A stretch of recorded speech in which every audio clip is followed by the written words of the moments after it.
Yeah. Awesome. Let's jump to the first one. Inspections. How to handle them. We've all gone through this, right? So, pre-inspection. Seller pre-inspection, buyer pre-inspection, when to use them. All right? So pre-inspection is where you end up, my brain's already here. You have those mornings when my brain works really well, and other mornings when my brain needs more caffeine, and I've already got so much in me I should be lit up like a Christmas tree, right? I know, we have those days. A pre-inspection can be done by either the seller or the buyer. If you have a seller and you're going to this home and you're sitting down and you're not sure what's the condition of the house, you question the condition. One of the good things you can do is do a pre-inspection. They got to pay for it. Average inspection is $350 to $500, generally depending on the size of the house. And you can do a pre-inspection because a pre-inspection is going to tell you where the problems are. Yes? Who's going to pay for that? The seller pays for it. If the seller does it, the seller pays for it. However, for example, I'm dealing with a couple houses right now that have gone through multiple inspections. Had we done the pre-inspection, we could have solved the problem way ahead of time. Because the sellers were into, we've actually fell out of one transaction because it was a shock. We didn't know these things were wrong. We didn't even know they were there. And yeah, so if a seller does it, it's kind of a preset. Not all, very few sellers really will do it. They might if you talk to them about it. If they really want to maximize and get the house out there, we're dealing with a condo in Redmond right now. There's a water issue. We kind of feel the water, there's too much moisture in the back bathroom. We're trying to figure out why. We just had an inspection done. The toilet upstairs isn't sealed correctly. It's coming down into the down below. Right? It's not going to be my seller's problem, but we've already had multiple people miss making offers because agents have come back. I had 2 agents come back and say, hey, there's a water problem. We didn't realize. Had we done a pre-inspection, we could have solved all that ahead of time and made the deal go quicker. Now buyers, sometimes the buyer will do a pre-inspection before they take a property off the market. And sometimes sellers don't want their, if you're going to do an inspection, a seller say, I really don't want to take my property off the market. Have you do the inspection and then come back and say, hey, all these things are wrong and I'm not willing to fix them. I'd rather you do the inspection, come up with what you want, we'll talk about it, and then that way the property stays on the market. It doesn't where it comes off and goes on, comes off, goes on, which looks really bad. But the first thing, when you do, your properties come off the market 3 times, right? What's the first thing you do when you're looking at with your client? You call that broker, first he's shaking his head. You know what the first thing you do is? You bypass. You just go right past it, don't you? If it's a big enough interest, you'll call the broker and say, hey, Ronnie, this is Rango, right? Or Rango, this is Ronnie. See that property you got over there? Been off the market 3 times. What's the problem? Even if there's actually no problem, what if it was the buyers who just crashed and burned all 3 times? It still looks bad for your seller. So sometimes pre-inspections are done by the buyer. And in that case, to answer that question, if a buyer was doing it, the buyer would pay for it. Okay. You use them, that kind of covers when we use them. We use them to find out ahead of time from the seller side if there's going to be problems. And we use it from a buyer side. Sometimes the buyer also doesn't want to tie up things. They just want to, they're not sure. There's a pro and a con. Pre-inspections are they're pretty powerful if you use them. Not everybody does so, but they're there to use. So phases of a regular inspection, managing expectations for your client, schedule it, partner with an inspector, not scare your clients away. I highly suggest all of you develop a relationship with a couple of inspectors, okay? Because remember, the inspection report, when it comes back, if it's written by an inspector whose goal is to actually develop rehab work, this is another distinction I'd like you to find. In the inspectors you find, make sure they have no connection to contract work. Because inspectors who are contractors tend to find all kinds of problems, write all those problems up. Guess what? When that comes back, and then the buyer sends a 35R in with all that list that may or may not be there, guess who also gets to see that? The appraiser. Now that alerts the appraiser. Okay, it can scare off buyers, it can scare off sellers, it can make sellers freak out. You want a good inspector that knows their business, can do a good inspection, but is also conscious of what's going on in the market. They're conscious of what they're writing. Okay, and so that's just to develop. I know some inspectors, Ronnie knows some, we all have a few. Most of it, if you guys are looking for some good inspectors, develop a relationship with a couple. Usually one that goes from I-90 south and one that goes from I-90 north. And I always try to develop that so they don't scare them away. Regular inspections, you manage the expectations of your clients, depending on the property. So for example, if the property is as is, you can still get an inspection because the buyer still wants to know what's going on. The difference is in an as-is property versus a regular property is that seller is absolutely not going to do anything. It's as-is. And your buyer is going in with that inspection. So you have to manage your expectation. Buyer says, well, I just found everything wrong. Yep. And you already know they're not going to fix anything. So you have to calculate that into your purchase price, your thought process. Help them understand what to expect. If it's a regular inspection, and we're looking for issues, serious issues. Many times inspection is used by buyers to drop an already inflated price. So you're in competition to get to who gets to get the property, right? So you got 6 offers, Rich has got 6 offers coming in the property, right? Somebody wants an inspection. So if you have 6 offers, Rich, and 3 of them are as is, as you say, get waived. One of them waives the inspection and the other 5 want an inspection, who are you probably going to talk your Sheilla into going with? Waiving. Yeah, probably the one that waives the inspection, because it's an issue. Okay, so when you're talking to your buyers and they're getting inspection, help them understand what we're doing. If it's an as-is property, it's helping them understand what they're up against, but you're not getting any change. If it's not a run, it's a regular one, we're looking for issues that may affect price, value, and what they have to go through. And that's where your negotiations come back and forth. Yes, sir? Quick question. Yeah. Do people ever do like a buyer might do a pre-inspection and then waive the inspection? Yeah, absolutely. You do that. Okay. See, that will make you, from a buyer, thank you, even stronger. Because just like him, you've already done your pre-inspection. You know you're okay with it. I'll waive the inspection. That makes your finance client maybe a little stronger than that cash client, as long as the finance client's fully approved, right? Pre-approved, approved, right? And if you waive the inspection, I'm going to go with you if that's the case versus the cash one that wants an inspection. Because inspection can turn up all kinds of things, especially with a pre-inspection. We've done some things, we know there's some things that we may or may not want to fix. Yeah, absolutely. You bet you can. That's a very good strategy too, especially in a highly competitive market with your sellers, and a seller's market like we have. It's a great way to go about it. So, let's see, especially inspections, So here's the thing, there are different types of inspections. You have a general inspection that covers your overall house. What about mold inspections? What about a roof inspection? Okay, so an inspector will do the roof, but many times the inspector will come back from the initial client and say, hey, this is what I see. You may want to get a roofer out there to get a roof cert and really inspect it. The electrical panel. Okay, it's a dated electrical panel. It was code, but you might want to get an electrician out there to inspect it just to make sure.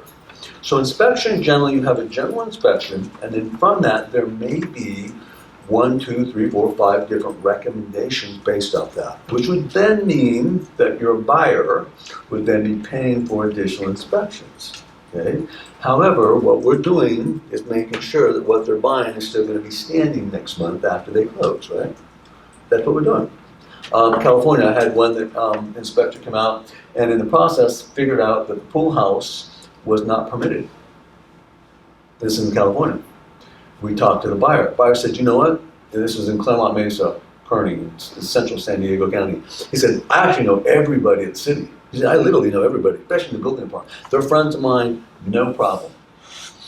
Closed and went back and forth. Are you sure? Absolutely. 6 months later, they made him tear it down. But it wasn't inspected. Now that was a buyer that we could have done some things. We could have gone to the city, got it done. We could have walked. There's so many different things we could have done, but they were so assured that they knew people that can get it.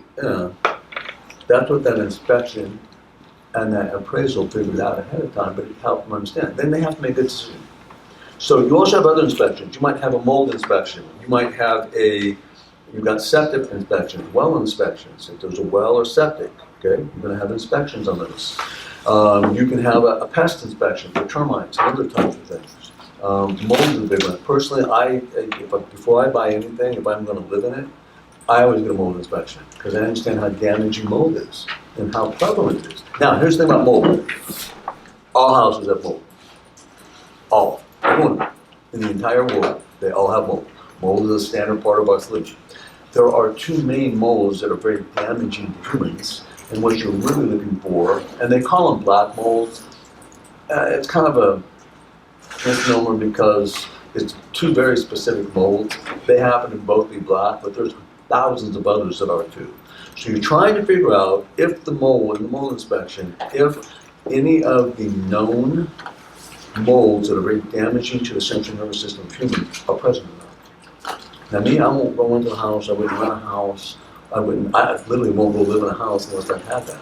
Because I've actually had known clients, people who have purchased homes and years later with damage because of it. And what happened? So there's other inspections, a whole series of inspections. You might need a survey to make sure where your lot lines are, okay? We really don't do that much in the state. Some states do. In fact, in some states you can't buy a house with an actual survey done. You've got to have the survey done.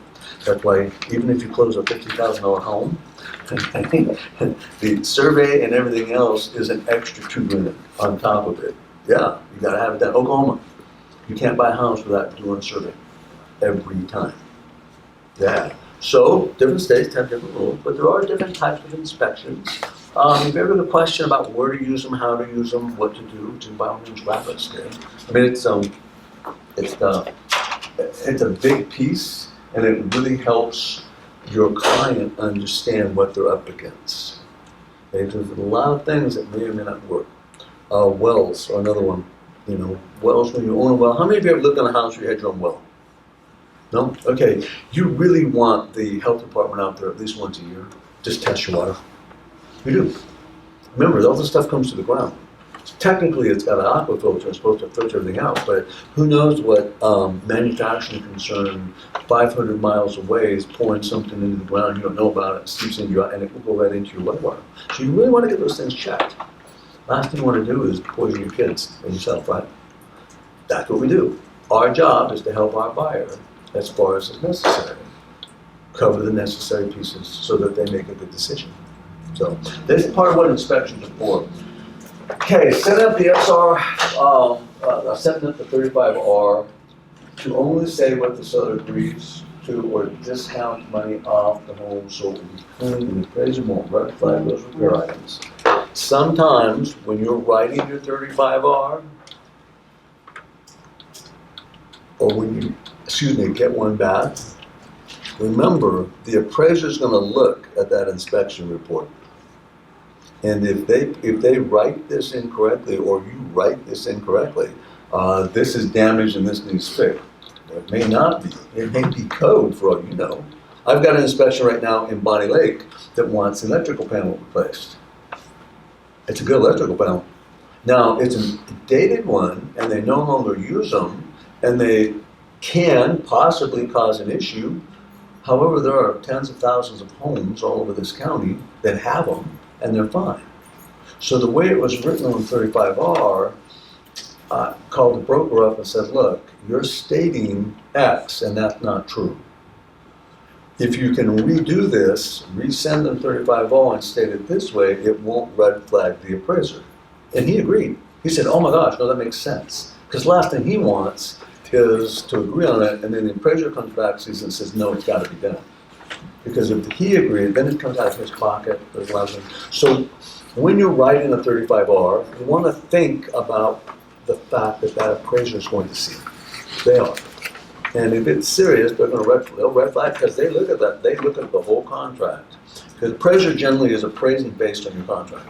That's another thing about appraisers we'll go over. Appraiser really doesn't look to come up with value. They look to come up with, can they match your purchase price? Their value may be higher.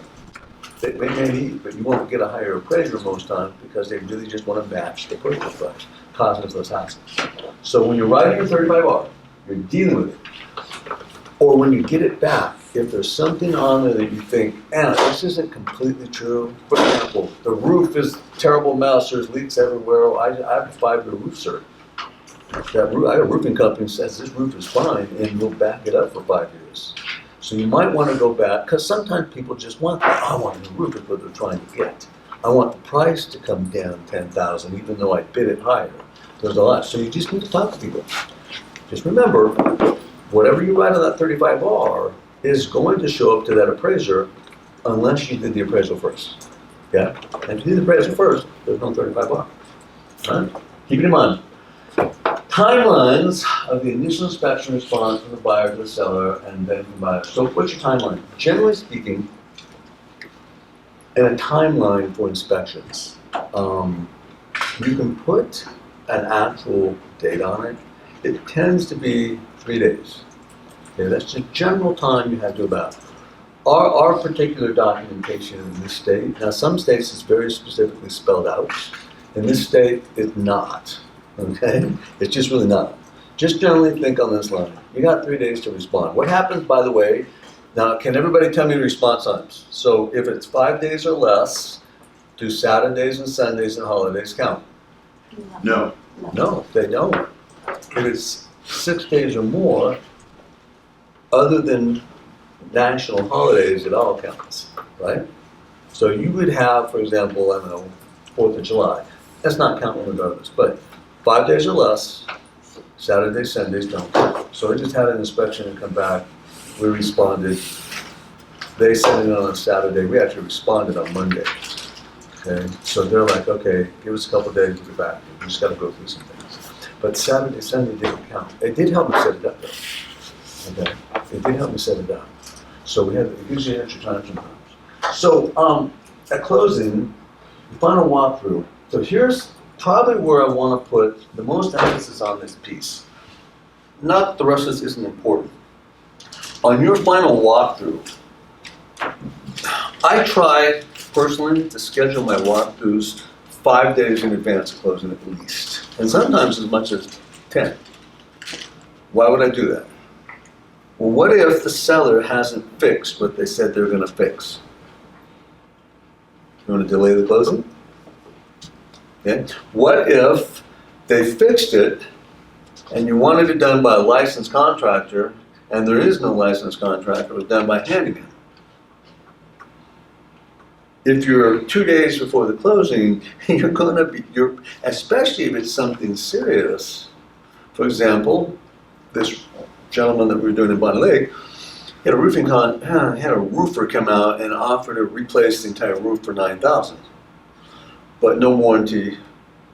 It's kind of getting it done, type of thing. And I said, no, we're not going to do that. Okay, $9,000's a nice price, but we're not going to do that. Okay, if he had done that, and then we got to spend the money, right? And then he's got it done. This does not like me, even a little bit for some reason. Hold on one moment and turn my ears back on. There you go.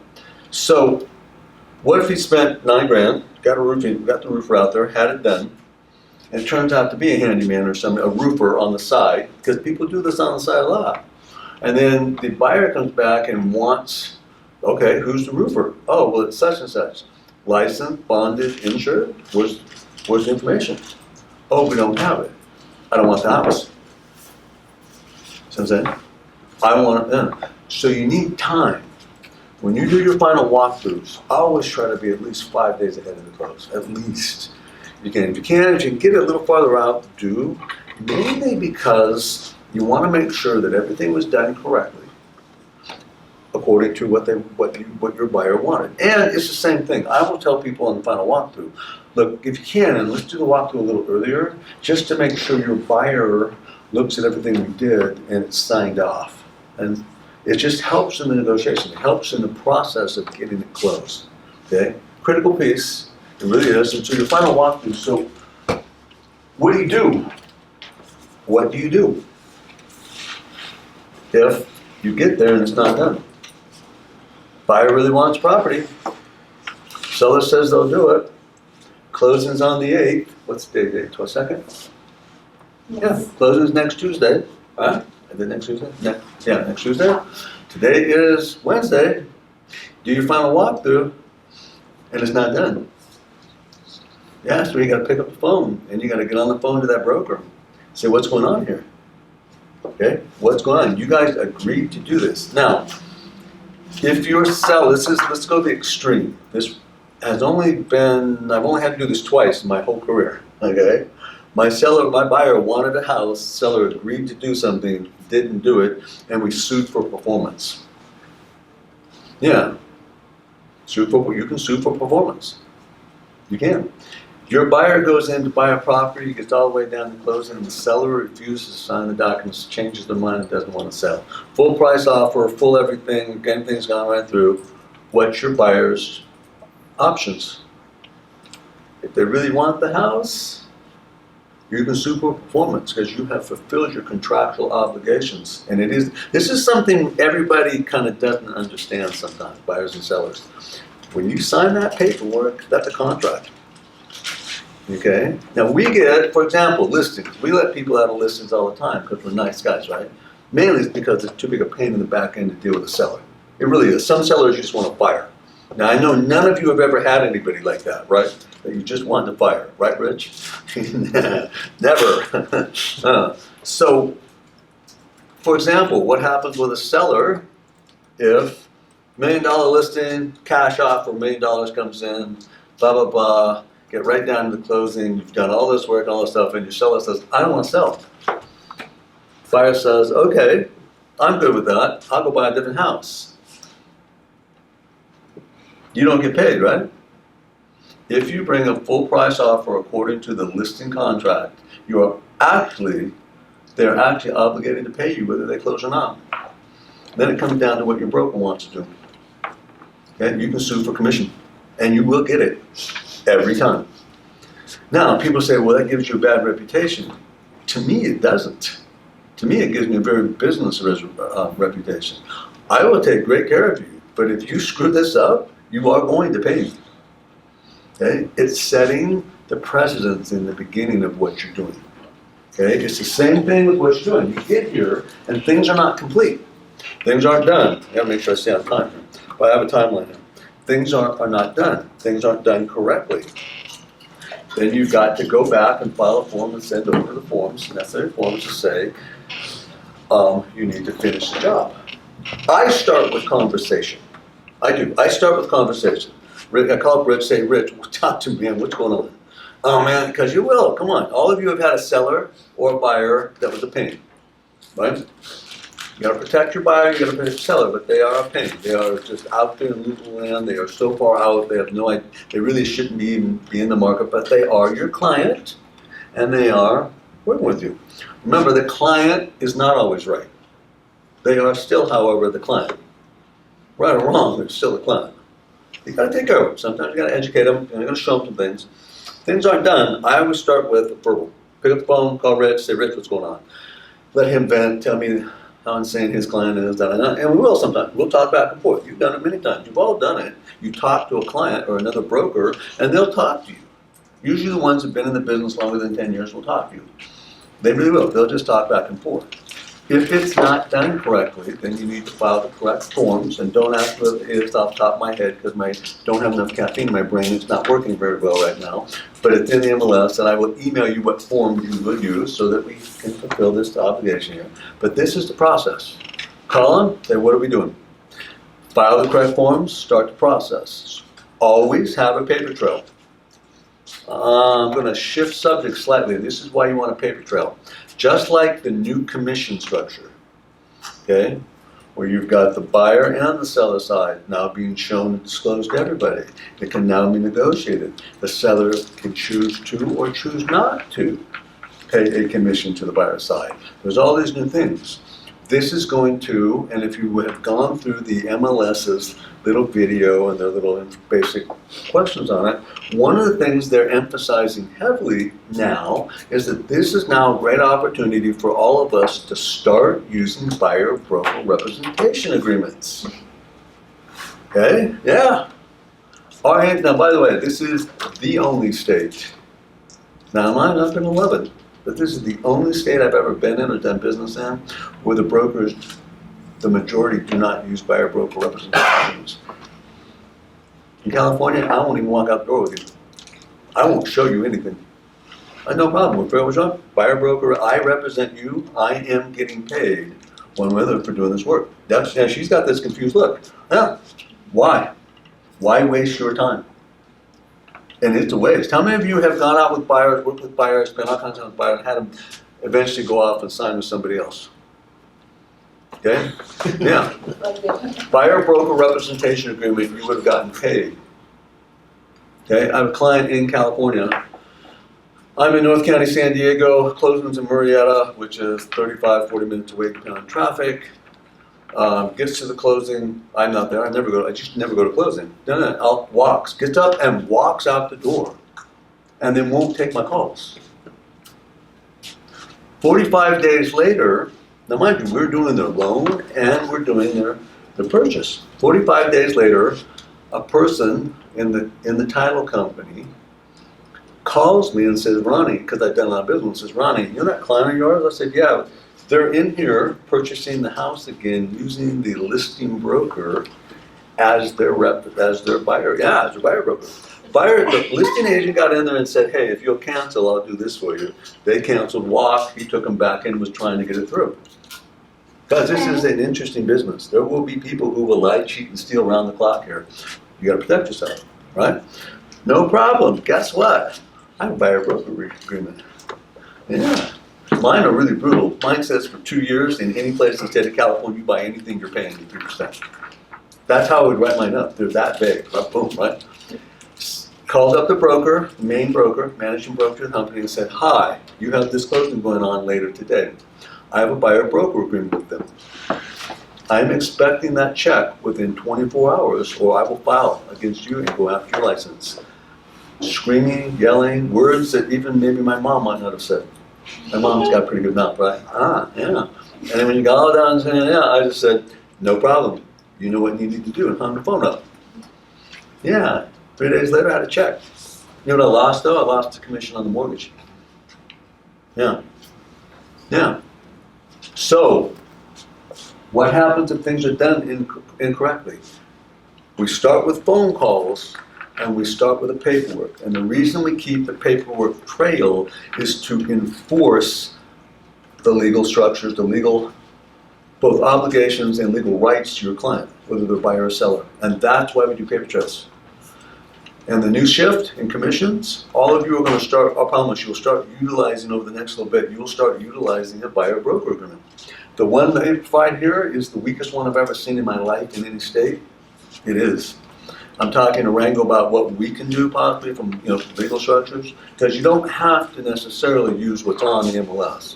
You do, otherwise you have to have attorneys create everything from scratch and your company has to endorse them and then you can use them. You are not legally forced to use those documents, but we do it so that we're not practicing law. Plus it's easy, right? Yeah, so this is why. Any questions at this point on inspections? You guys get this part?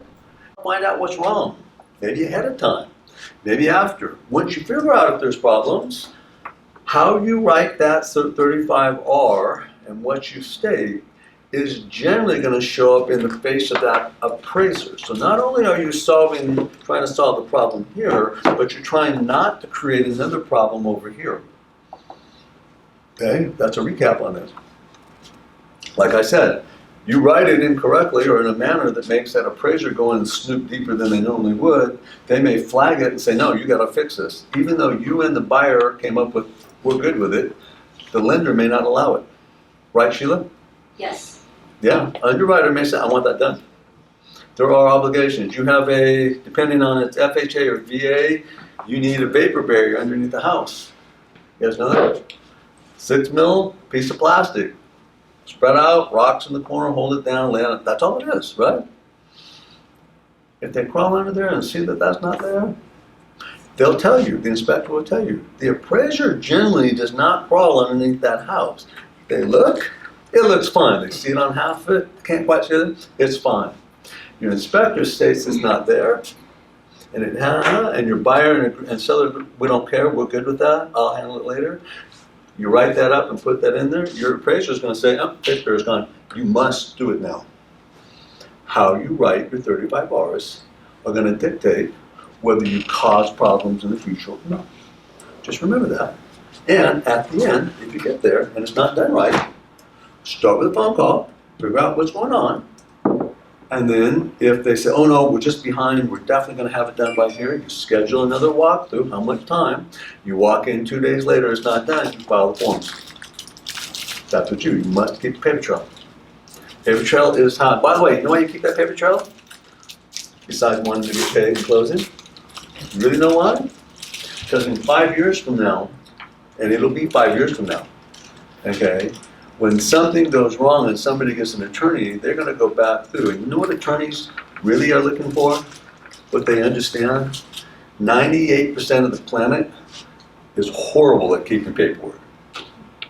And if you don't have all your paperwork in order where you can find it like that, you will lose. And they know that. That's why they sue arbitrarily. That's what they know. They know most of us are terrible at paperwork. How many of you have, right now, last 5 deals you've done, if you've done 5 deals, can literally go click in every single conversation, every single text log, email log, and conversation log? Anybody? Not 100%. Anybody? Okay, guess what? 5 years from now, you know, I know this client said this, if you can't show in court, you just lost. And that's what attorneys know. They know you don't keep this. Do you know why the IRS doesn't have a problem with auditing? Because nobody keeps the receipts. Nobody does it in order. I've been audited twice. Both times I happen to have just amazing CPA firms. Okay, amazing. I'm horrible at paperwork. One audit lasted 5 minutes. The other one lasted about 20.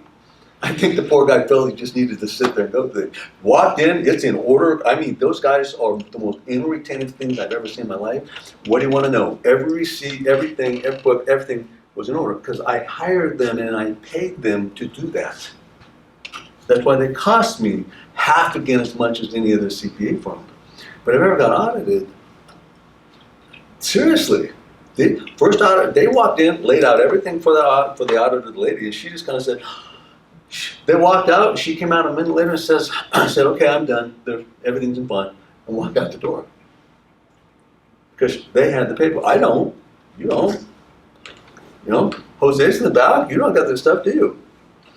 They're expecting 5 years later to come back. What it is they sell the house in 3 years.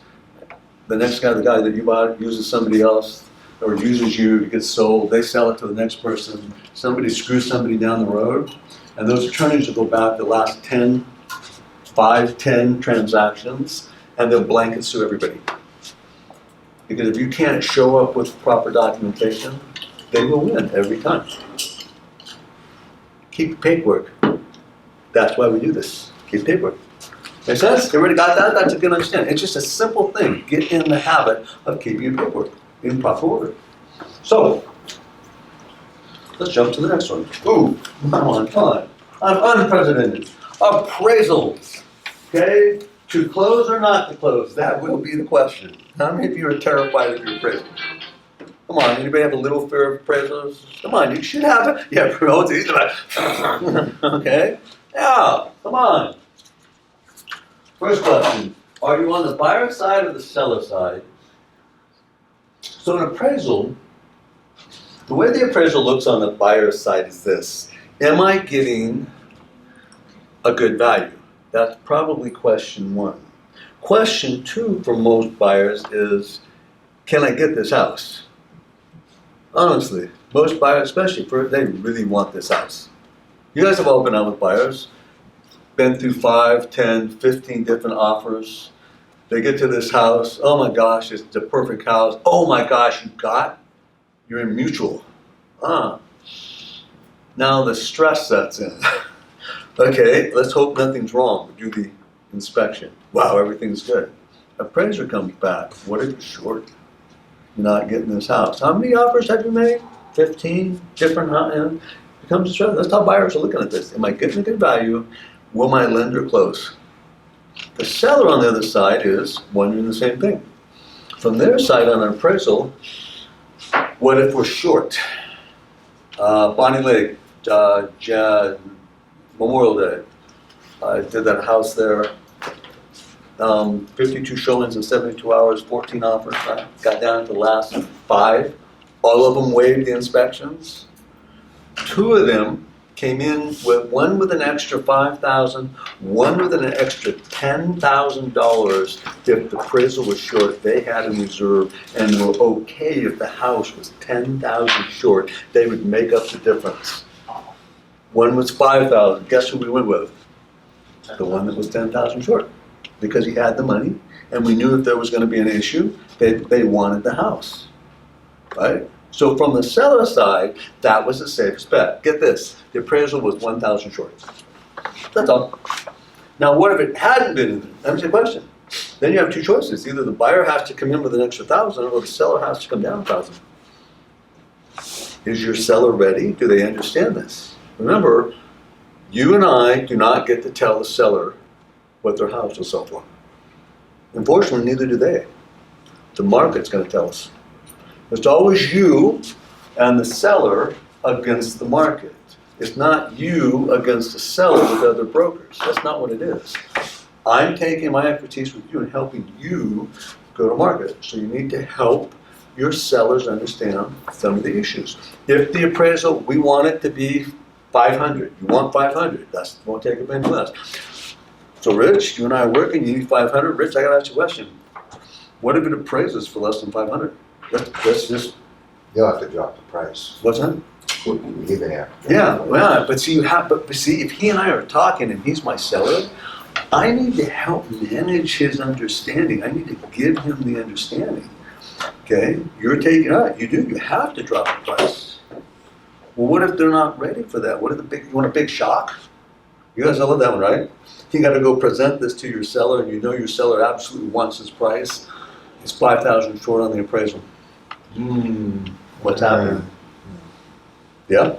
And what if they agreed to pay closing costs, and now that it's priced below Yeah. the offer, then they also have to consider that, because that happened last week. Yeah.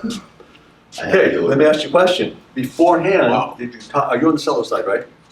Buyer's You're on the side. buyer side. So if you were on the seller side, you could have had the opportunity in the beginning to manage that seller's expectations. If the appraisal comes in short, the market's telling you what it's worth. Remember, Jose, I've talked about this.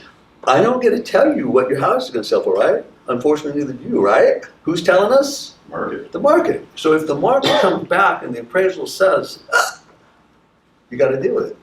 You do. Okay, when representing a buyer, how not to shoot your foot with the appraiser.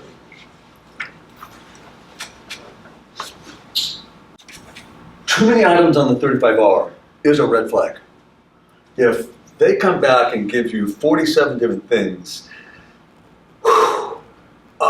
you can talk to your buyer or your seller, but if that's really the case, you should have gotten an inspection on that house ahead of time and dealt with the problems. You have too many on there, the appraiser is going to just say, that value is going to come down significantly, and you're probably going to miss the purchase price. So again, too many items on the 35R, and it can red flag everything. What are some key ones? Roof, plumbing, electrical. Those are your big 3. Every appraiser is looking for a 35R with something to do with the roof, the electrical, and the plumbing. Oh, and leaks. They're looking. Yes, sir. Can you be vague and say, we just want 10 grand to fix up stuff? Say it again. Can you say on a 35R, we want 10,000 to fix up minor You bet you things, can. and then that's all you say? That's what we just went back on, not you, them on the one in Bonnie Lake. They wanted a new roof. The roof cert says this roof is 15 plus years, right in the 15, 56 years, a 30-year roof.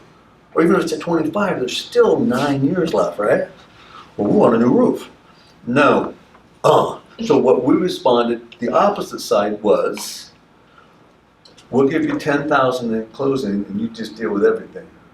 And right now, they're going, hey, we like that. Especially since I said the 35R, I explained the cost on electrical panel, so they wanted what it is, and they're going to be ahead of the game. Yes. So I just have a client. So actually 1 month ago, she made an offer, like $480,000. She's wait, but the seller declined. By the way, But the owner declined, didn't accept the offer. The client is wanted to make an increase of $10,000. But after last week, I told the client to see the house and also other house. We was going to make another offer, $490,000 okay. or $495,000. But after we see the house, compare the house is ugly. The ugliest I have ever Ugly seen. doesn't mean anything. No, Ugly. but the design inside the design is not usual. Okay. You know, for the living room, only a small living room. Okay. The So what's the issue though? What's the? then the client didn't want to buy the house, even for $480,000. The listing agent called me again. They want to make a deal, but right now the buyer doesn't want to buy. But, well, here's the thing. Ugly is perception, right? It's a perception. Somebody else might walk in and say, "This is the most amazing house I've ever seen in my life." They like that design, right? But If that seller is trying to make a deal, right? What I do is I go back to my buyer and I say, "At what price would that house be a good deal for you?" how, Well, because listen, 480 is what they want. Right? What if your buyer looked at that and said, "You know, for 450, I'd take that house." I don't think That's not, no, stop right there. You stop doing that. None of you, listen to what she just did. This is a good thing. This is, want to break a habit right now. Never assume, I think that, no. You always go to your seller or buyer and you present and you say, what do you want to do? Because I think, we just went through this, huh? We were talking about this the other day. I'm like, are you crazy? I want to pick up the phone and call the buyer side. They wanted us to grade, this is a condo company, they wanted us to grade the yard. I mean, grade it. I'm like, nah, I told Maria, don't let me get on the phone. Because I'd have called them and said, are you insane? That's what I would have said. Yeah. You know, give me the, that's not good for negotiating. And again, back to our seller, I assume she probably is going to want it, but you can't do that. Let them make the decision, Okay. because you'll talk yourself out of deals. And they might say they don't like it, but at the right price, they At might the right love price, it. it may not be that ugly. At the right price, it might become very cute. So what I should ask the client is Yeah. how much you want to make an At offer. what price You would think- this house be a good deal for you? Oh my God, Miss. There you go. Go back and just ask them. Say, hey, at what I price would already it be a good deal? told her it's okay. If you don't like this house, then we go to see other house. Look at it this way. If it appraises at 390 or 490, and I get it at 425, That is a good question. I just got $75,000 worth of equity. Because then they still might make an Boy, offer. it could be pretty ugly for 75 grand. It's always about price. Plus, get this. You could also do a 203K or similar loan. That's usually in the back. You're going, that's a reconstruction or rehab loan. You could go in, get the price down, put the cost of completely reconfiguring the house in with a contractor, and for 490 end up with the house you want. But how about the No, I'm just letting you know. It's an option. That is a good option. option? It's an option. See, what if you could get the house at 425? Yeah. But they don't like the design. Yeah. For $75,000, which is the difference between 420 and that, I can pretty much redesign the whole house. I have a contractor going, it'll look like what I want. And there are loans that will let you do that. What's that one called? Yes, What type of loan is that called? 203K, that's the 203K is the FHA version, and the Fannie version is, Home style. there you go. You guys got it? So Fannie is a conventional, Oh, I thought it and wasn't. FHA is FHA. That is available for FHA? What's that? I thought it wasn't available for first-time home buyers. It is. It is. Yeah, it always, The I, FHA is well, I know, 35,000, after 35,000 renovation loan. it's gotta be managed. It has to be managed. Contractor has to know what they're doing, there's kind of a process, but that lender's gonna help you with that. So, now, what determines your appraisal valuation of a home? Guys, just do this one real quick. What's the number one determining factor for value? Comps. What's that? Comps, CMA. Comps, but about the house, it's okay, she's right. I wanna go one step back. Location. Location. Square footage. Square footage. Square footage. If your house is 1,500 square feet and the neighbor is 2,000, I don't care if you put $1 million into the house on the inside. It ain't worth what that one that's 500 square feet bigger is gonna be worth. It's not. Yes, Okay, the square footage you mean is just for house itself or it's for the square footage of The the lot, house. like The a lot house. the house? The okay? house. Even it's sitting Nope. in a Nope. like a small Nope. lot? Okay. If you go from a 1/4 acre lot to a 5 acre lot or a 1 acre lot, there's going to be some land value too that's going to increase your value. But overall, the number one factor that determines is square footage of your home. It does, it increases your value. Therein lies a niche. Want to hear a niche? You can get 500 square feet added to a 3-bedroom, 1-bath, 2-car carport home. You can wrap the garage for $10 a square foot, the carport, now you have a garage. And you can add 500 square feet for about $100 a square foot. What are you getting for square footage on these houses up here? $250 to $350? So technically, you can pick up an extra $100 a square foot to $150 a square foot for that $500, that 500 square foot of footprint that you added. That is a fix and flip version, it just takes a little longer.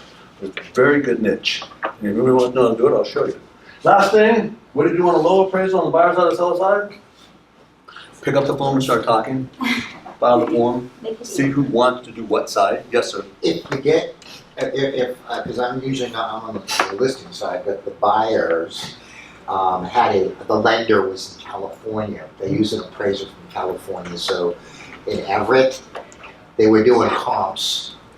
They pulled the wrong neighborhood, Well, of course. okay, so it screwed the deal up. They had to get a field survey. But yeah. Yeah, you can actually file, if it's from an out-of-state, if you would come to me on that one, there's actually a process for this. I can have that appraiser completely thrown out.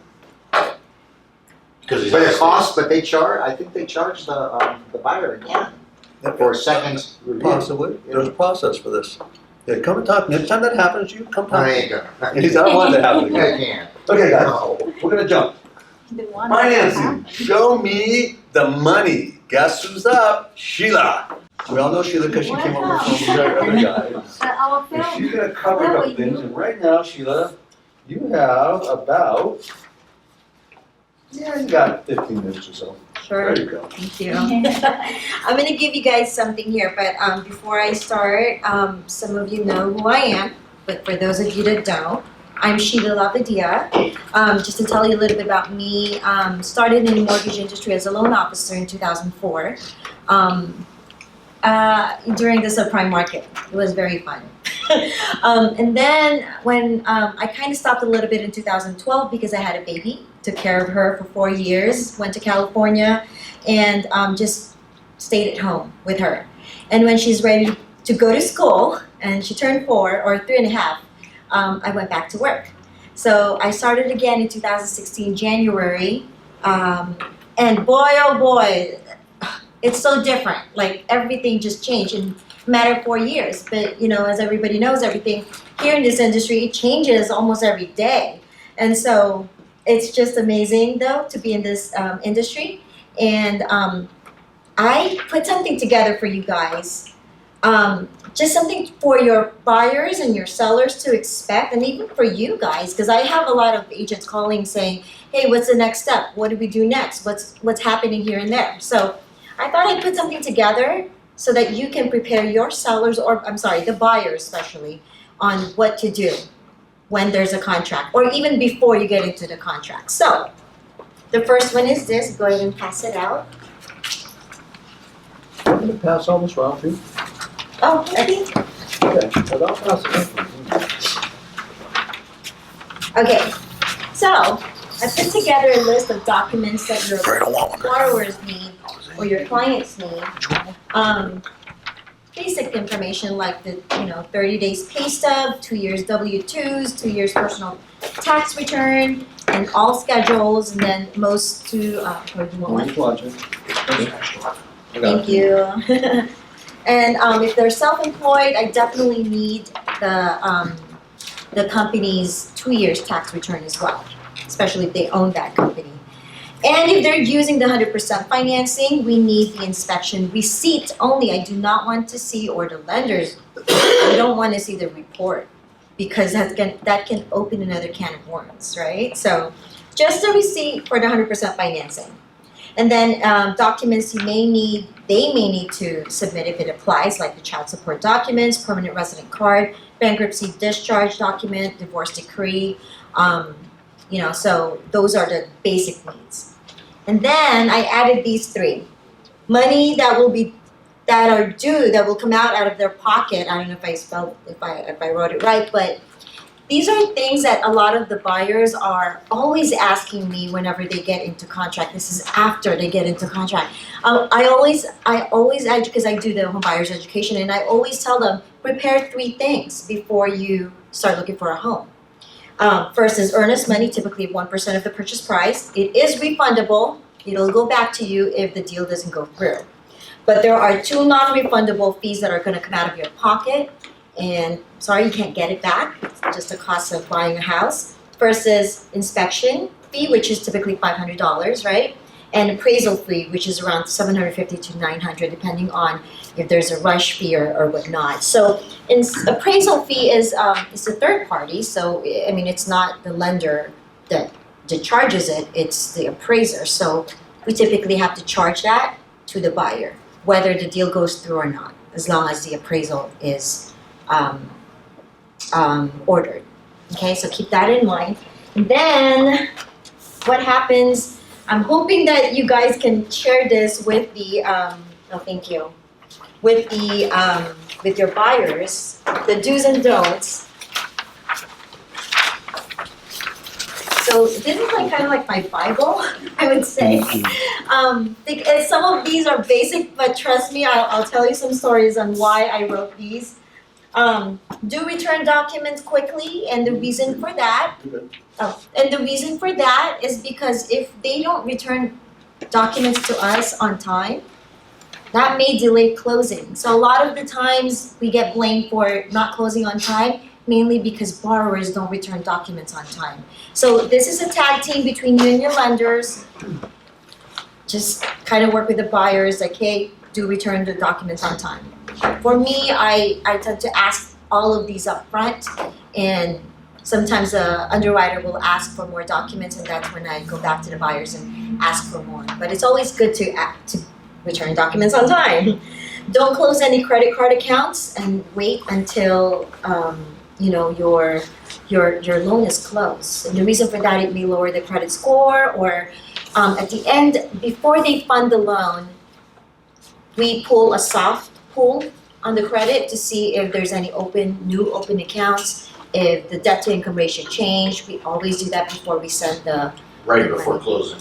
before they fund the loan. So very important for the borrowers to know not to open, not to get a washer and dryer. Don't do anything until after. Just wait till we get the keys. Can I support you and say something? Yeah, go for it. Okay, here's the rule. You tell your buyer, the moment that she pulls your credit, nothing changes until you close and funded the house. Nothing. You don't open anything, close anything, you don't change anything unless they tell you to. Leave every line. Well, I need to pay that. No, you do not. Make your payments on time. Do your real estate, but don't change anything. And the other thing is this, is that, like she just said, don't open new stuff. I was telling her earlier, I had a client in San Diego, well, actually in Oceanside. We closed on a house. She got bumped out because of work from a Thursday closing to a Friday. We closed on Friday, it records on a Monday. She went to Ashley Furniture. Remember, we closed, we signed the documents. On Friday. Done. She went shopping. She opened $30,000 worth of furniture for the house. Monday morning, the funder, way beyond her, gets up, I got this one to fund. I push a button on the computer, the money transfers. Push a button over here and they pull your credit again. Oh, shit. Got a new $30,000 line of credit, and her debt to income ratios are out, loses the house. Bought it 9 months later, because it came back on the market, it only cost her like $63,000 or $65,000 more. And get this, she had to store $30,000 worth of furniture, because actually furniture is not taking it back. Wow. Yeah. Don't change. I know, don't do Nothing changes. anything now until after you get the keys. And the funny thing is, as a lender, we get those we get those emails that says, oh, they opened a new account. Even after they close, I get those emails. I'm like, oh, It they has to purchased this. fund. We just see everything. I know. So, and then the third one here, do let us know if you have travel plans or pre-planned time off from work. So the reason why I put this is because I have a funny story. So I have a seller. Well, it's a buyer and a seller. I was working with the buyer, of course. So they signed the contract, they signed everything, and we were at closing. They did their part. But we needed 1 or 2 day extension because of some changes on the APR. So, no, we needed 5 day extension because 3 day we don't need the extension, the addendum for that, but 5 days is when we needed it. But the seller went on a cruise. Therefore, there's no phone, we can't get a hold of them, or the agent couldn't get a hold of the seller. So, yeah, it didn't close until after they came back from the cruise. So just let them know, don't make any plans. Yes. In a case like that, so the buyer might have a lot, what's gonna happen there? Might have what? I'm sorry? Rate lock. What would Well, happen in a case like someone that? has to pay that. Well, in this case, if the CD's been out, typically the lender will just carry the cost.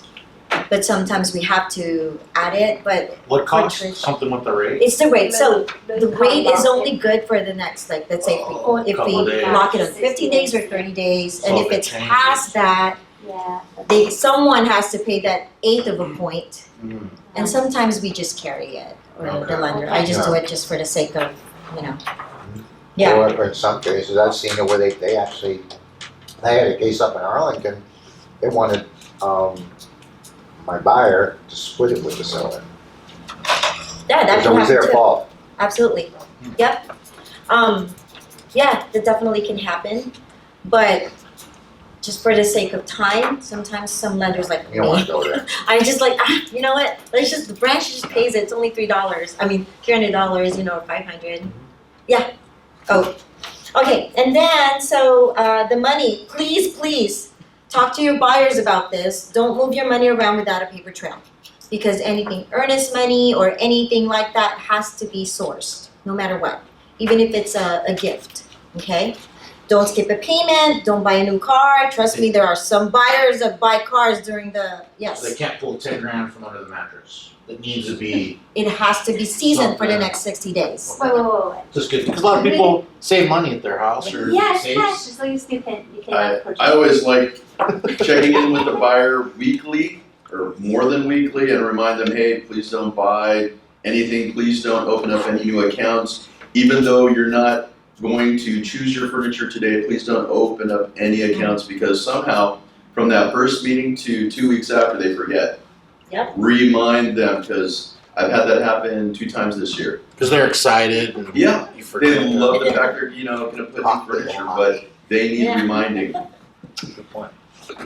Yes, and then try not to change jobs if they can help it, and don't spend your savings because there's closing costs that has to be paid, right? So that's pretty much my do's and don'ts. And then here is the last one. I created this for my clients, just to kind of give them an overview on what happens during the loan process. So, right, when you get the contract, probably the day after. Everybody has that mutual. They don't send it to us right away. Then the day one, they submit the money to the ask for the earnest money, and then we set up the escrow account. Inspection deadline, day 3. Title is ordered. Day 5 is the loan estimate is delivered, which is the initial disclosures. That's what it really is from us. And then day 6, they have to sign it. And then we order the appraisal after the agents tell us, hey, go ahead and order the appraisal because the inspection is right, everything is good. And then I pretty much just ask the borrowers, just give me everything I need on day 10. Because then we send it to processing and then we send it to the underwriter. And during those times, we do all kinds of inspection in the background. And then the appraisal report comes back, maybe day 19, and then if it's low, that's when you do your negotiation with what's gonna happen with the difference of the prices, and the conditional approvals received from the underwriter. And then I typically give the borrowers 3 days to give me the documents that I need if I need anything from them. And then we submit it back to the underwriter for the final closing, final approval. And then after that, you guys do the walkthrough on day 25. We do the signing day 26, and then signing at the escrow day 29, and then funding and the keys day 30. So pretty much kind of like the overview of what happens during the time that you guys are in mutual. So that's pretty much it. Do you guys have any questions for me? Hundreds, right? These are really good forms. We appreciate that. Thank you. Okay, give her a round of applause. Make it feel good. So, just like she said, everything up there, what do you have for mutual? You got a whole process. This is a nice visual, by the way. It helps you understand the process. There are things that can be done faster. For example, when I list a property, I pull title. I pull title report right there on the spot. It's easier. It's done. Plus, what happens when you don't? And you find out that there is a lien on the property nobody expected. Yeah, we got one right now. Mom was supposed to come off the property, quit claim, 10 years ago. They never got around to it. Dad had died. Mom never filed taxes. She never did the process. She doesn't know how. Well, the IRS wants to know where the money's at every year. She gets so screwed, all these other things, right? Get this, there's a $140,000 lien on this property that's supposed to be closing, and they were expecting the actual owner, not the mom, because she wanted off, but they forgot to take, see what I'm saying? Full title. You want to know this stuff ahead of time. There's things like that, just get them done. You had a question? Is there a fee associated with pulling title? Nope. Nope. There is, but they don't charge you. Okay. They want your business. Yep, so. Closing the file. No job is finished until the paperwork is done, right? Yeah, gotta be done, right, Sheila? That's right. Final walkthrough, what to look for, when to do it. Like I said, I, at the latest, try to do it no later than 5 days before closing. Everybody's got a theory. If I can do it 8 days, a week before closing, I will. I really will. If you can get everything ahead of time, and you can schedule that walkthrough or preliminary even the final walkthrough. A lot of times at the buyer side, I will ask to go back in and take one quick look because we want to look at the painting or something to see if everything's got done ahead of time. You want to know. Okay? If it's not, well, what do you look for? Well, you look for everything on your list that you want it done. If there were things you need repaired, where is the information? Go back and look. You're looking for these pieces. If not, if you don't have anything that needs repaired, you're just kind of doing the walkthrough, and you're looking at the whole process, and you're making sure that you don't spot anything new. Because remember, problems can come up in the time between going to mutual and actual closing. I don't know, let's say a piece of piping in the wall breaks. It's a vacant house, the people have already moved out, beautiful $1 million home. You go walking through and you go into the back bathroom, and all of a sudden you put your hand on the wall and the sheetrock gets spongy. I've had this before. I just happened to put my hand on the wall to lean. And so the pipe had broke. During your walkthrough? No, before the walkthrough. But a pipe in the wall had broken, and there was water just coming out in that. What they figured was about 2 days worth of water, because down underneath in the crawl space had completely flooded. But nobody knew. We're doing a walkthrough, and I literally, you just kind of stand there talking, put my hand up in the wall, and I noticed that the sheetrock gave just a little. That's, by the way, if sheetrock gives and spongy, something's wrong.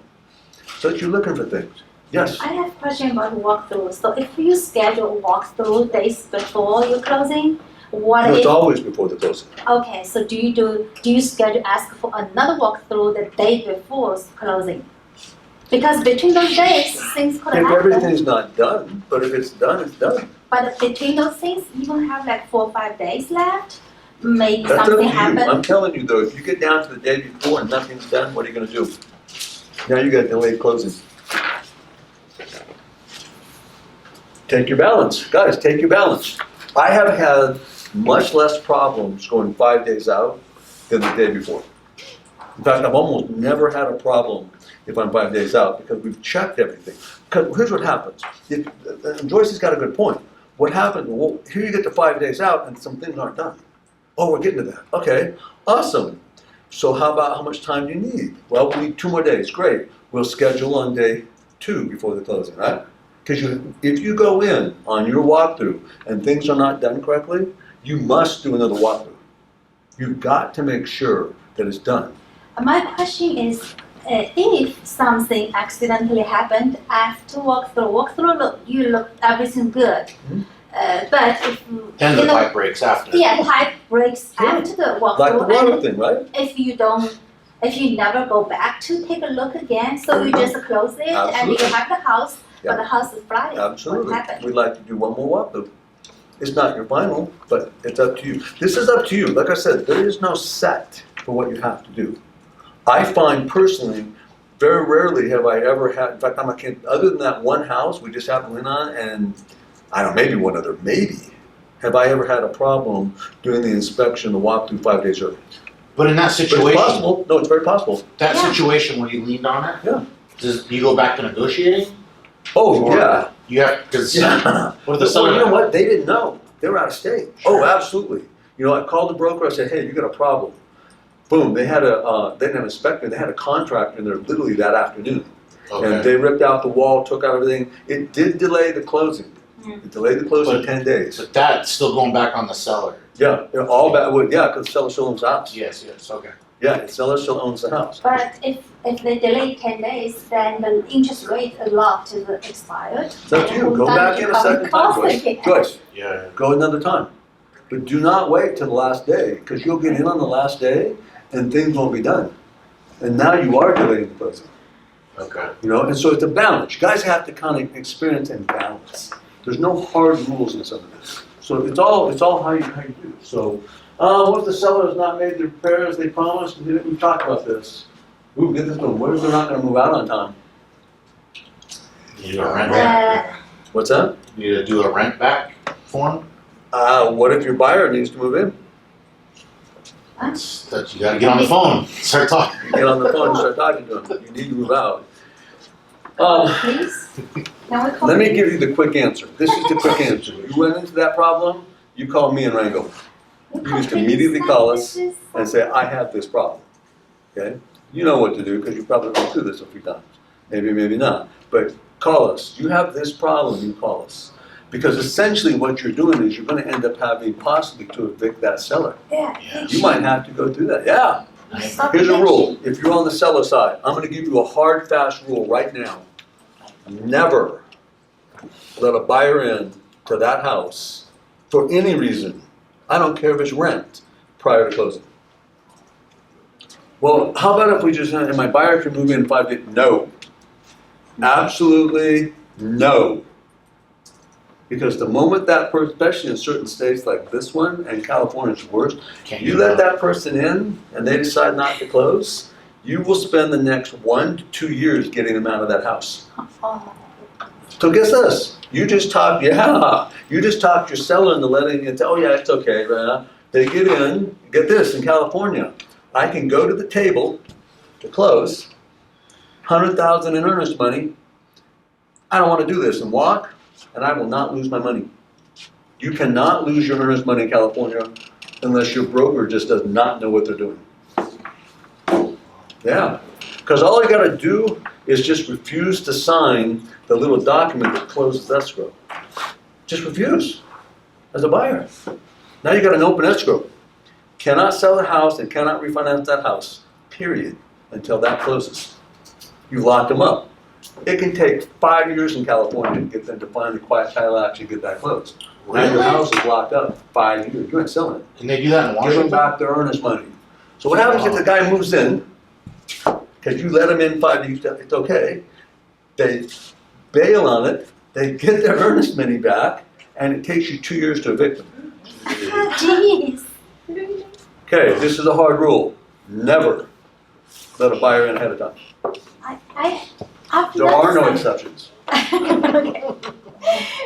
I just recently learned a story, kind of. So the people talk about one of the, it's a flipper, like a flipper. So the guy purchased a house before closing. He actually get a key, get approved permit to get into the house, start the construction Yeah, never before let that- closing. And then what the guy said is the listing agent just Okay, to let get me a help with permit. this. Joyce, let me help with this. Because you have two things going on. There are two. One is they got the permitting. Yeah. No, so- you can do that. In fact, as a flipper, as people, we used to mandate that while it's going through the closing, that the seller has got to work with the buyer in any way necessary without cost to make sure that the permitting can get done in a timely manner. But what you don't let them, because there's no cost, there's no obligation to the seller, there's no lien on the house, nothing. That comes out of the flipper's pocket. Whatever they're going to do from the permitting, they pay. If they don't close, it's not your problem. However, where the mistake was made, they let them in to start doing construction. Yeah. And the moment you do, with contractors in there, they put a lien on the property.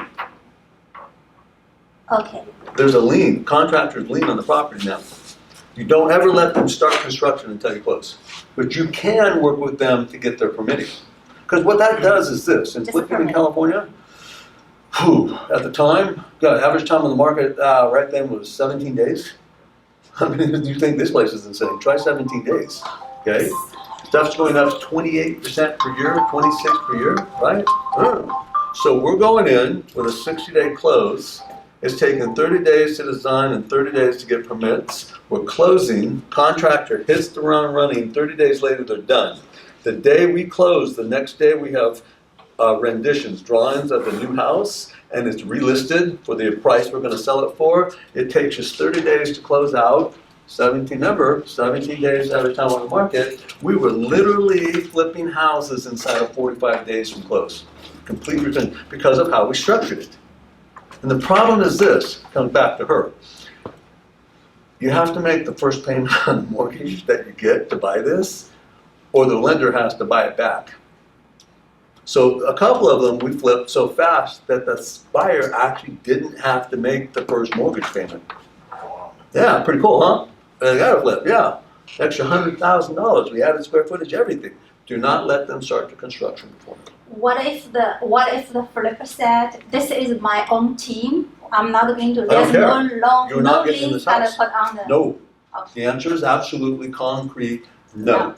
You may do all the permitting you need to do on your own accord, your own cost, and if you But don't close, not it's not an construction. obligation to us. And you just do it up in the contract. They never start construction until two rules. A buyer never moves in for any reason, and a contractor never starts construction for any reason until it closes. That's the rules. And that will save you a ton. It will. It will save you so much. So, coordinate buyer assignment with escrow and title. Guys, usually a good escrow team, title team will coordinate this for you. Just stay on top of your buyers. Talk with them, your sellers, let them know. I've got one closing, let's see, I got a seller up on Big Tree Drive signing tomorrow. Boy, has this been an insane asylum, okay? But guess what? I'm actually going to my seller signing to make sure it signs well, okay? 12 p.m., it tells me it's 12. I'm supposed to be off. Ooh, so that's an interesting concept. I got this really cool clock on here that tells me the top and the bottom of the hour, so I stay on top, but it shuts my little hearing off. Interesting. Okay, so with that said, providing that I can make this work again, I can actually hear you, which I can't hear you.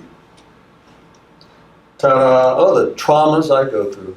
Okay? So, coordinated, how to deal, how to close, how to deal with your seller side. Okay, how do you get the keys to the buyer? Generally, I get them from the lockbox. I'll go to the lockbox and give them. That's why usually the lockbox takes a day or two after the closing to come on. Also, I like to use my signs literally right up to, and hopefully a few days after, that say sold, right? I like to use my sign. Your signs should be generating your business, right? They may or they may not, okay? How's your sign design is one piece. How are you capturing it? Another piece. There's a whole process for that. But we should, by the way, signs are getting less and less and less over time. They're less effective, but you still need them. I tend to want to leave my sign in the yard as long as I can. Then just you call your sign install person if you have a sign install group, and just have them pick up the sign. That's what you do. Taking a lockbox off, unless you have an assistant, you are an assistant, so you get your up, then you go out there a couple of days after, and you take the lockbox off, welcome to the neighborhood if they're there, and you go home. That's the process. It's pretty simple. If you have an assistant or someone to do it for you, they will. If not, now what happens if it doesn't close on time? You get an extension. You negotiate. You talk. There can be many reasons things won't close on time. Okay, I've had buyers and sellers both end up in the hospital. I had a buyer getting a wreck on I-5, a major wreck. Okay, they spent a week and a half in the hospital. Okay, because of the wreck. Yeah, so we had to delay the closing. Luckily, it was only 5 days because we literally went to the hospital and had everything signed. That's what they said. No, just that once they were fine, but they had to stay there. They were like, "Can we just get the paperwork done?" So a mobile notary went to the hospital. Boom, everything done. If it doesn't close on time, you need to figure out why. Is it legit? And you need to get the proper extensions in place so that you keep the deal alive. Now, I'm going to say one thing here that's going to be a little against most people's thought process in the state. If I'm all the way through the pipe and my buyer can't close for an extra 10 days, you're out of contract. You're out of contract, right? Don't get the extensions. The seller's upset. Da da da da da. You're going to have a fight over the earnest money. And then the lender comes through 8 days later and can close. What do? You pick up the phone and you call the listing broker and say, "Hey, we can close." Ah! All right, put it back on the market. Take another 90 days if you're lucky to get through. I can close today. 9 times out of 10, they'll say, "Okay," and you just go close. You can get there faster than anybody else can get there. Selling a house is a minimum of a 30-day process, right? I mean, generally with financing especially. Okay? So if you can close the next day and you're late, and you're out of contract, yeah, you're out of contract, and yeah, you can lose your money. Yeah, those things can happen. But the fact is, if the seller really wants to sell, you're the one that can get there faster than anybody else because you're ready. Right? Get the extensions. Work it out with them. Figure out what the problem is. Get close. So that is today's class. It was all about little details and little things that come about. Write some notes down. You got any questions? Come grab Ranko. Come grab myself. Listen, there are going to be the weirdest questions and weirdest things you've ever seen. There really are. The house in Claremont Mesa, Kearney Mesa, okay, the one with the pool house. He was dead serious. He was going to, we have it in email. We have it in everything. We actually have a form saying, "I weigh blah, blah, blah, blah, blah." Now this is the downside to California. That buyer turned around and sued the office. Even though he had everything, and get this, a judge in California gave him 40 grand out of our pocket. Even though we did everything right in them. Yeah. There are going to be the wildest stories. Get this, I'll give you another one. Foreclosures. If a first and second mortgage is U.S. Bank, first mortgage is B of A. Second starts to foreclose, B of A will either buy out the first or they'll buy out that second, right? But here's the thing. I had a client, we actually found a house, knocking on doors. The day before it foreclosed, the guy filed bankruptcy, turned out to be an attorney, right? Stalled it, we ended up buying it. We go to close, we found out he'd done the same thing 2 years before, that the lender had actually purchased the second mortgage, which was being foreclosed on, and forgot to re-record a second mortgage. So there was no second mortgage on the house, just the first. Guess what we found out? Doesn't matter, it's still out there. So we didn't make $78,000 extra we thought we were going to make. We still made good money. Guys, we made good money in the house. But we didn't know. That's the first time I've ever heard this. You will run into this stuff your whole life. Things are changing constantly. You know, some of us have been in it long enough to remember what the MLS was, a phone book this thick came out every month, right? Well, the technology changed. I'd much rather have my sellers or my buyers especially come and say, hey, can I go see this house that they found on Zillow or something, my app, right? I'd much rather have that than have to have them come down and hunt through houses at my office. But a lot of the older brokers who are so used to that system hate the new system because they used to feel they had control, and they did. I'm like, oh my gosh, I can do so much more business this way. You just have to shift your focus. Things will change throughout your career. Stay up on things. There will always be little questions. There will be things you run into that make your head spin. It's okay, it's just part of the business. Okay? You guys are awesome. If you need anything, holler at us, okay? Give yourself